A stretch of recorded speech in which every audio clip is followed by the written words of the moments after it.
freins ku bëgg a nekk un homme d'État du ci buzz ngay wutee si Moussa Diop ngay wutee buzz te war a xam tamit un homme d'État sa langue doit avoir des freins du la neex wax nu la neex nga waxe ko dinaa dellu si sur des points synthétiques bare na barewul mais je vais être très synthétique parce que indil naa leen loo xam ne lu ne fàng kenn du ko jeex des preuves à l'appui neex na trop ñu dem fële jël soo jën sotti la ko ne bon tax nga ah non moi yàlla def na ni dirigé naa Dakar Dem Dikk pendant juróom-benni at amul benn corps de contrôle de l'État bu ma épinglé ku ci jéemoon sax su ma la répondre da ngay reculer parce que ci dëgg laay wéy je pense que IGE mi ngi fi Cour des comptes mi ngi fi ñoom ñooy les organes habilités OFNAC mi ngi fi ARMP pour les marchés ñu nag foog yu tuuxi duna yëpp fa lay am ci marché yi ñu ngi fi le dernier rapport d'abord de la Cour des comptes des marchés maa ngi ko yore mi ngi nii bu 2019 si vous voyez bien ce rapport est très clair à sa page 3. À notre avis, au vu des points ci-dessous, la direction de Dakar Dem Dikk s'est conformée de manière assez satisfaisante aux dispositions et procédures de passation et d'exécution des marchés publics. Mooy lan je comprends la caméra ah. bàyyi ma terminer dégg nga lii mu ni rapport bu mujj bi 2018-2019 ne amul lenn li ñuy toppee Dakar Dem te d'ailleurs seen comportement c'est assez satisfaisant. kooku je tenais juste à passer rapidement dessus pour vous expliquer que au niveau de Dakar Dem Dikk bu fekkee ci marché yi la ñuy wutee xaalis xam ngeen nu mu demee man bokkuma ci du ma ne du man kot man kese man dong dama ne bokkuma ci dégg ngeen ñu naan situation financière Dakar Dem Dikk mooy le premier point nee na j'ai laissé une société catastrophique j'ai laissé une société en faillite 80 millions laa ko jox j'espère que lu may wax li tamit préparez vos questions si je me trompe vous m'arrêtez 81 millions c'est ça je tiens quand même à préciser que nit boo xam ne day buy wax dara day wax dëgg regardez le tableau vous verrez très clairement encadré à droite la date 11 juin 2020 Banque islamique du Sénégal résumé du compte waxuma des comptes du compte boo xam ne dama fa tëj xaalis bi en DAT mooy en dépôt à terme kenn mënu ko laal suite li ma jaay ci foncier bi jël si 1,6 milliard mi ngi noonu tëj ko foofu en dépôt à terme jox ko keroog ba may defa passation de service comment la mën a ñëw devant vous di naan 81 millions laa ko jox la preuve elle est là c'est un compte bloqué il a même surfé dessus tout di naan xaw ma ay 900 millions xaw ma voilà l'argent que je lui ai donné bokkewul ak lu muy wax la preuve est rapportée en premier lieu en d'entrée de jeu que ce monsieur raconte des contre-vérités. Deuxième point gis nga koo xam ne da nga daawoon di gérer un petit train bleu excusez-moi du peu nekk benn ligne bu dawatul sax bu ñu la wooyee dans la capitale sénégalaise avec la plus grosse entreprise de la capitale boo àndul ak sa sago sa comportement day feeñ sa première sortie man Dakar Dem Dikk feesuloon sama bët parce que en 2012 je cherchais la tête de l'État si président Abdoulaye Wade bu muy dem président Macky Sall gis ma ne ma ñëwal bàyyi suñu programme benn la ñoo nekk sama ginnaaw maay sa mag ma topp ci ginnaawam donc ay Dem Dikk feesul sama bët dama waroon ñëw def samay preuve je pense tout simplement que ku am ku dudd lakk Sénégalais yi ñoo ma waxal le 2 septembre et je profite de l'occasion pour les remercier da ngay jàng donc ce que c'est une société de transport public dans le monde entier amul benn société de transport public dans le monde entier buy def bénéfice ça n'existe pas bu amee na ko génne le transport public est structurellement déficitaire loolu moo tax ñuy naan compensation mais compensation boobu bu ñëwee na fekk ni dafa mot mooy na nekk au réel pas au forfait. Or depuis l'indépendance du Sénégal société d'État bi nga xam ne mooy Dakar Dem Dikk di nga koy indemniser au forfait mooy dina la devoir 7 milliards ñun la 4-5 la ñu am pour soutenabilité budgétaire comme que di la nommé par décret boo waxee ñu dàq la ku lay yónni abal lay bët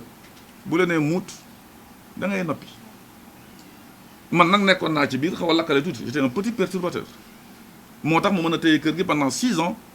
0 grève tous les salaires payés amul benn impayé pendant 6 ans parce que xaalis bi fu mu ko war a jëlee dinaa ko jëli nga tudd ministre nga tudd président de la république dinaa ñëw ba ci yow ne la y a problème mettre les formes jaar sama ministre de tutelle technique moo nekk le ministère des transports. Donc aucune société au monde ne peut réaliser des bénéfices tout le monde est déficitaire ñu ñëw ci Sénégal de 2012 à 2016 d'abord parce que je vais vous dire pourquoi je le fais ainsi pour c'est plus de transparence tableau bi ma leen di jox 2012 2016 vous voyez à droite 2012 mais 2016 moi je suis arrivé en 2014 le 23 juillet vous voyez que ça commence par ay déficit 5 milliards moins 5 milliards vous le voyez en rouge quelque part donc bañ jóg pour ne pas gêner les caméras on avance vous verrez en 2015 il y a un déficit de moins de 36 millions est-ce que vous le voyez c'est sous mon magistère la création de Dakar Dem Dikk date de décembre 2000 waaw ma ne création Dakar Dem Dikk ñu ngi ko créé en 2000 ba léegi Dakar Dem Dikk musul réaliser bénéfice mënu ko mooy lu ma leen wax sur le plan mondial mais déficit bu gën a tuuti ci Dakar Dem Dikk maa ko def en 2015 depuis lors année yi nekk comme c'est marqué au début c'est entre 4 milliards et 5 milliards de déficit par année état bi war a compenser loolu noonu compensation donc bu ngeen déggee mu ne leen 30 milliards de déficit cumulé pourquoi il joue sur le cumulé na wax année bu nekk ñaata la 30 milliards sur 6 ans boo ko diviser ñaata lay doon 5 milliards on est dans les normes j'ai fait 6 ans il y a rien de catastrophique xanaa dit bu ñuy waxal nit il y a une manière de parler aux gens pour les apeurer ce qui fait que une perte de 5 milliards par année c'est tout à fait dans les normes la compensation arrive à 4 milliards 7 et ne couvre même pas la perte donc pour toutes ces raisons je pense que les choses sont très claires non seulement sur le tableau jusqu'à 2016 mais à partir de date boobu jusqu'en 2020 les 6 ans yu ma def Dakar Dem Dikk il y a rien d'extraordinaire que de situation yoo xam ni moo fa mës a am je tiens à préciser que li ma fa nekkee parce que ku ñu fa fal ñu fa tabb boo amul fit boo dul wax dëgg boo ragalee ñu la yónni doo def 6 ans te maa ngi koy ñaanal moom mu jéem a gagner du temps pour def au moins li mu fa def le temps ne lui permet même pas parce que ki ko fal sax lu ko desee 6 ans matul 6 ans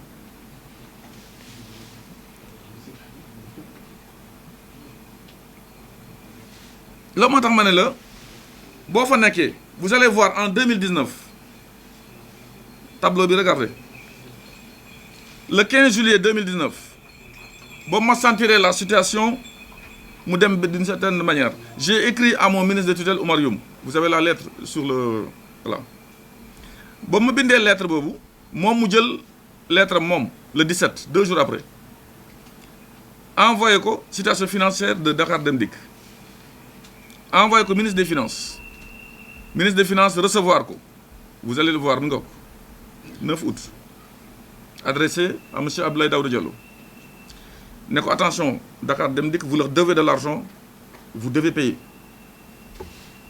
le DG de Dem Dikk nous a alerté parce que situation bi lan la woon également Dakar Dem Dikk bu amee compensation ñun ñoo ko doon denc mais dañuy jékki-jékki état bi nee na ñoom ñoo koy denc dans les grands comptes bu ñu ko soxloo ñun ñu def demande d'engagement ne lii la ñu soxla pour fay salaire yi ñoom ministère des finances def mandat du montant bu ñu demandé pour ñu mën a fay salaire yi mais dama jóg rek gisatuma xaalis fu mu jaar ñu ne état bi dafa am ay tension de trésorerie jël xaalis bi orienté ko fayee ko leen beneen bor boo xam ne Dakar Dem Dikk te Dakar Dem Dikk moo ko moom il faut être clair Dakar Dem Dikk day daw à perte Dakar Dem Dikk ces tarifs mosuñu ko changé depuis 1998 compensation bi ñëwee wax naa leen c'est au forfait lu ñu la doyor 7 milliards 4 li lay jox mu am lu ñuy daan ay kër de compensation arriéré carburant bi yokku na en 2003 je pense que le carburant c'était 325 francs léegi mi ngi à 600 et quelques 660 même ba tey le prix est le même kooku fooy génne ça ne peut être que déficitaire ba ma gisee xaalis boobu 2 milliards 800 mi ngeen gis ngeen titre bi mu disparaître je suis parti voir le ministre des finances compte que tu es dans l'erreur dama lay baal Sénégal loolu tamit si pardon la bokk quand mon frère Diaz ma ne ko bàyyi nga ok tu as compris que ni la dugal ci ay wax bàyyi na baal naa la c'est terminé ku mer bokkoo parce que tamit boo doon xeex pour quelqu'un ci permanence bi man mënoon naa bañ parce que damay jaay terrain bi rek def ko ci patrimoine Dem Dikk may gérer Dem Dikk mënoon naa fa yam sama yoon ci affaire de permis de construire ku jënd mais gis ngeen may dem ci xeex bi di wane bi leeral pendant que maa ngi xeex donc pour le président de la République pour l'APR te kenn ci APR jógul ñëw di ma jàppale ci xeex bi ñoo bari ay cadre ñoo bari ay task force kenn ci ñoom jógul di gisu leen ko mu ñëw toog ak man ci plateau dinaan dafay jàppale Moussa Diop ci xeex bi ci permanence bi contre Diaz je me suis battu tout seul mais je suis un juriste mais yaa xayti mu laa na président bàyyi ba xeex bi jeex ki ngay jàppale na bàyyi ba xeex bi jeex ba ñu génnee décision génnee jugement buy wane ni le prix est payé expertisé vente parfaite accord sur le prix et sur la chose en droit mais en pleine guerre contre Diaz mi ma saaga te musuma ko saaga man dama saaga damay dóore en pleine guerre contre Diaz on me tire dans le dos par qui kii nga xam ne moom lay xeexal ma ne ko fa ñu ko yëf yi ne Diaz kii moo tax nga may saaga baal naa la yow jaratoo ko je pense que ça a le mérite d'être clair dans la tête de tout le monde man ñàkkuma fayda sur ce premier point vous constaterez que situation bi mi ngoog lu ma poussé aussi may def yenn opération transparente lu leer nañ lay def même su ngeen gisee je vais terminer par ça parce que bëggatuma si dellu si deuxième vente bi mi ngi nii vous allez voir également ça concerne mi ngi nii Diamond Bank qui a acheté aussi expertisé à un prix même superficie la à 1 milliard boo mu jëndee à 1 milliard a payé également le même montant et vous verrez que la banque dans ses opérations parce que virement voilà mi ngi nii vous verrez 1 milliard dans ses opérations mais également dans sa comptabilité c'est pourquoi personne n'ose m'attaquer sur ça gis nga ni dañuy xam ne gestion du affaire morale du affaire éthique gestion affaire bopp la car vous voyez les procès-verbaux du conseil d'administration m'autorisant à le faire mais nga gis également beneen session bi bu mujj bi nga xam ni ambassade de Chine moo ko def mi ngi nekk ci kaw vous voyez Chine deuxième ligne moom ñu ñëwee di jënd par amour pour Dem Dikk mënoon naa ne 500 000 francs taxaw foofu comme ñëpp dafa ñëw ma ne ko apparemment yëf yi mi ngi bëgg a neex ñëpp de yaa mujj jënd kaay soo amul 600 000 francs par mètre carré du ma la ko joxe j'ai renchéri donc su ma bëggoon sàcc du ma ko bàyyi 500 000 rek officiellement def ko officieusement 600 voilà diggante 500 bi ak 600 bu nekk maa ko moom kenn du ko gis je suis un juriste d'affaires je ne suis pas un juriste des faits divers dama ne su ma bëggoon sàcc dama koy bàyyi 500 000 francs le mètre carré mu nekk 1 milliard du dëgg parce que 3 000 mètres carrés la jënd mu nekk 1 milliard 500 je pense c'est ça su boobaa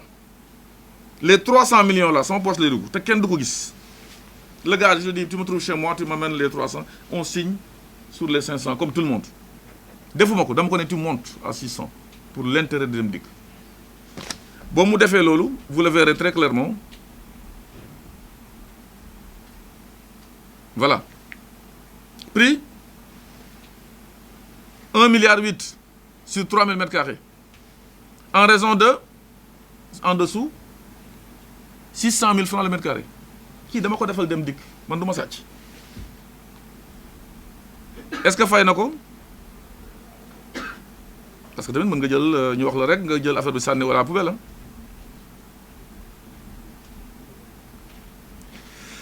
Vous verrez que l'ambassade de Chine également, chèque Bangkok, vous voyez le montant, à 1,8 milliard payé à Dakar Dem Dikk et encaissé 1,8 milliard par la banque qui dit xam nga preuve dafa war a nekk extérieur à la personne mais mënoon defar say preuve bopp banque bi neen effectivement 1,8 milliard ci 1,8 milliard yooyu 1,6 milliard si moom laa dindi barki démb boobu ñuy def passation jox ko monsieur le nouveau DG muy naan ay 81 millions la fa fekk. Je pense que mi ngi commencé tiital ñu ngi ko war a surveiller en 3 mois donc lu mu fi nekk il commence à raconter des histoires. Je vais à un deuxième point rapide également s'il vous plaît. Deuxième point bi ça porte sur le problème des indemnités. Ba may ñëw en 2014 mes indemnités. Ba may ñëw en 2014 voilà ça y est voilà ba may ñëw en 2014 résolution du conseil d'administration. Nous sommes en 2014 excusez-moi. Nous sommes en 2014 monsieur Diop DG bu ñëw la règle c'est ça waxuñu sa indemnité légale c'est indemnité conventionnelle di la ko defal 15 mois de salaire net parce que bu ñu la dàqee souvent ça vous surprend da nga bàyyi woon sa liggéey ak yooyu ce qui est d'ailleurs mon cas j'ai fermé mon cabinet à Paris pour être là au service du Sénégal. J'avais trouvé ça très peu mais j'avais trouvé une maison aussi en difficulté. Est-ce que dégg ngeen ma fi may wax dara ci Dame Diop mon frère c'est pas mon ami mais musul ma dégg dama ñëw fekk ko fii ba muy dem également ses indemnités moom ëpp il avait plus de moi que moi mais fay naa ko lépp ci njëkk ak teranga kenn déggu mais kii ba mu ñëwee ce qui a amené le problème c'est ça de son côté parce que moi j'ai pas de problème ba mu ñuy passation dama ko ne DG dama bëgg a dem reprendre sama liggéey à Paris parce que ku toog fii di demander ay indemnité xam ngeen ne sàccul si j'étais Crésus fekk dem naa def li may def wala dugg ci leneen di xaar moom mu pare wala dëgg j'ai rien volé là-bas je me suis appauvri à Dem Dikk ma ne ko écoutez comme situation bi demee nii je vais vous le faire en 4 versements le montant bu ñu ma jox 15 mois la woon revu en 2019 parce que xam nañu ñu fa liggéey revu en 2019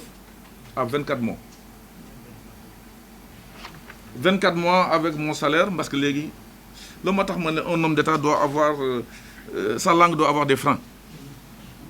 toog ci penc bi ci monde bi fii di naan salaire u DG salaire u ministre yi salaire u président de la République temps la il y a des choses qui sont personnelles comme mu sur la place publique je pense que 24 mois sur 5 millions ça fait 120 millions mu ni ma weer bu nekk devant témoin le SG était là le DRH était là devant témoin 4 mois yi ok samba saa yu may defar salaire yi dinaa ci dugal un quart ma ne ko ok boobu ñuy defar salaire yi du mois de novembre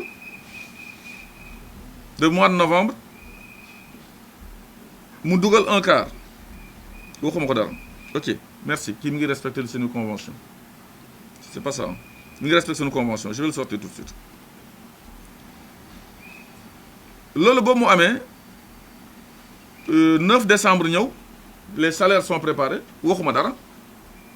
entre deux gentlemen quand même waxuma dara ma toog j'étais sur un projet parce que ba ma ñëwee ba léegi teguma brique au Sénégal parce que sàcc ma j'étais sur un projet immobilier pour tabax sama kër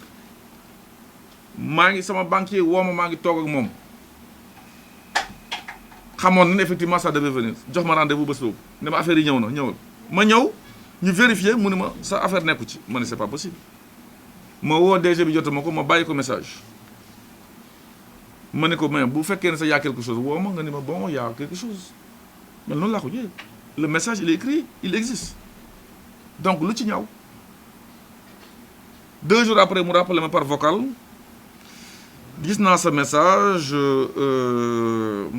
je vais réfléchir je vous le dis man j'ai pas l'habitude de mentir j'ai le vocal je vais réfléchir nous sommes le 9 décembre 10 je vais réfléchir ba léegi déggutuma ko et il part ailleurs pour dire aux gens président Macky Sall la haute autorité parce que dama ko yónnee ay nit la haute autorité moo ne naa bloqué ay indemnité ma ne ko kooku kilifa la kooku du dugg ci ça me surprendrait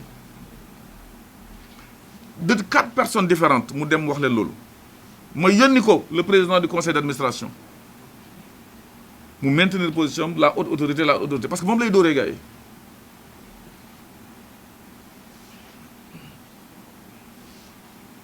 j'ai rien dit j'ai le jeudi passé 7 sur ma page Facebook nga xam ne ñun ñëpp ñu ngi koy seetaan monde bi j'ai très clairement adressé un message au président de la République ne ko solennellement je vous demande monsieur le président de la République dégg naa ni samay indemnité bi nga xam ne DG bi nee na moo ko arrêté c'est sur tes instructions je vous invite solennellement à confirmer ou à infirmer cela en cas de silence ça vaut mooy assentiment qui ne dit mot consent ça monte à 81 000 vues en moins de 15 heures de temps le palais l'apprend xam ne yëf yi mi ngi bëgg a ëpp doole ñu woo ko même bu la ko président waxoon sax waroo ko wax mais la à l'aise mu yeewu rek vendredi improviser conférence de presse on a vu l'improvisation pour seetal président ne du moom et j'ose espérer que du président président talul Moussa Diop président nekku ci mais ñi mu ko waxoon dañ maa woo ci suuf di ree di ma mu ngi daw de parce que bu waxoon leneen ñu dax ko poste am la doon protéger man su ma bëggoon protéger sama poste le 2 septembre je ne serai pas parti gor na koy dëgg di rey dox sa dox nekk ci say mbiru bopp te dara du la ump ci réew meeg ci àdduna si application Sénégal 7 indil na leen ko waaw Apple Store ak Android nga koy télécharger ci sa iPhone sa smartphone sa tablette mbaa lépp luy portable bu mucc ayib rek te méngoog doxalinu jamono xeetu xibaar bu mu mën a doon nag politique tàggat yaram xew-xewu jamono ak fu mu mën a xewee ci réew meeg ci bitim réew noonu nga koy yégee ci saasi ak ci ité bu mu la mën a fekk nag àndal ak Sénégal 7 muy application booy télécharger rek presse en ligne indil la beneen melo bu la tàggaleeg coono nde Sénégal 7 nee na la presse en ligne autrement